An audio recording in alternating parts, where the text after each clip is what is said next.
உங்க 2 பேர் கல்யாணத்தை நான் தான் நடத்தி வைப்பேன். ஆளுக்கு 200 பவுன் தங்கம் போடுவேன். உங்க அப்பா என்ன சொல்றான்னு பாப்போம்.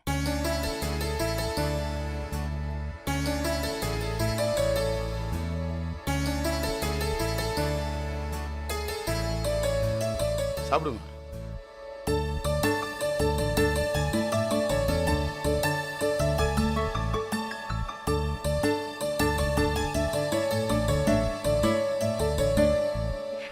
சக்தி, இந்தாம்மா இந்த செயினை போட்டுக்கோ. வேணாம் மாமா. வேண்டாமா? மாமா கிட்ட அப்படி சொல்லாமா? இங்க வா.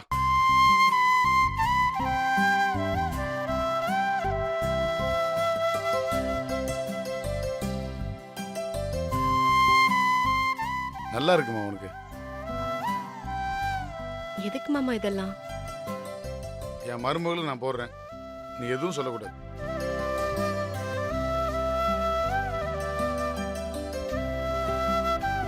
பிரபா, அப்பா பைக் வேண்டாம், கார்ல போய் டிராப் பண்ணிட்டு வா. 60 தாண்ட கூடாது, பத்திரமா கூட்டிட்டு போனோம். சரிங்கப்பா. சக்தி, போலாமா? அடிக்கடி வீட்டுக்கு வரணும். மாமா உனக்காக வெயிட் பண்ணிட்டே இருப்பேன்.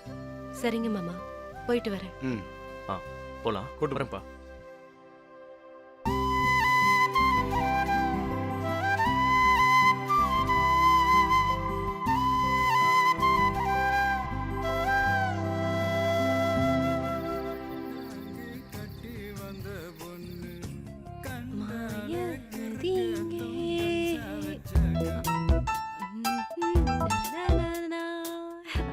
ஹாய். ஹலோ. நான் எங்க போயிட்டு வரேன்னு சொல்லு. உன்னோட மேக்கப் எல்லாம் பார்த்தா பார்லர்ல இருந்து வர மாதிரி இருக்கு. இல்ல, வேற ஒரு இடம். சந்திரா வீடா? அங்க இல்ல, நான் ரொம்ப ரொம்ப சந்தோஷமா இருக்கேன். அப்ப எங்க போயிருப்பேன் சொல்லு. என்ன சரக்கடிக்கு வா? கலாய்க்கிறியா? என்னால போக முடியாதுன்னு நீ சொன்ன இடத்துக்கு நான் போயிட்டு வரேன். எங்க ஸ்பேஸ்க்கா போயிட்டு வரேன்? அதை விட முக்கியமான இடம். ஓவரா பில்டப் பண்ணாம எங்கன்னு சொல்லித்தல.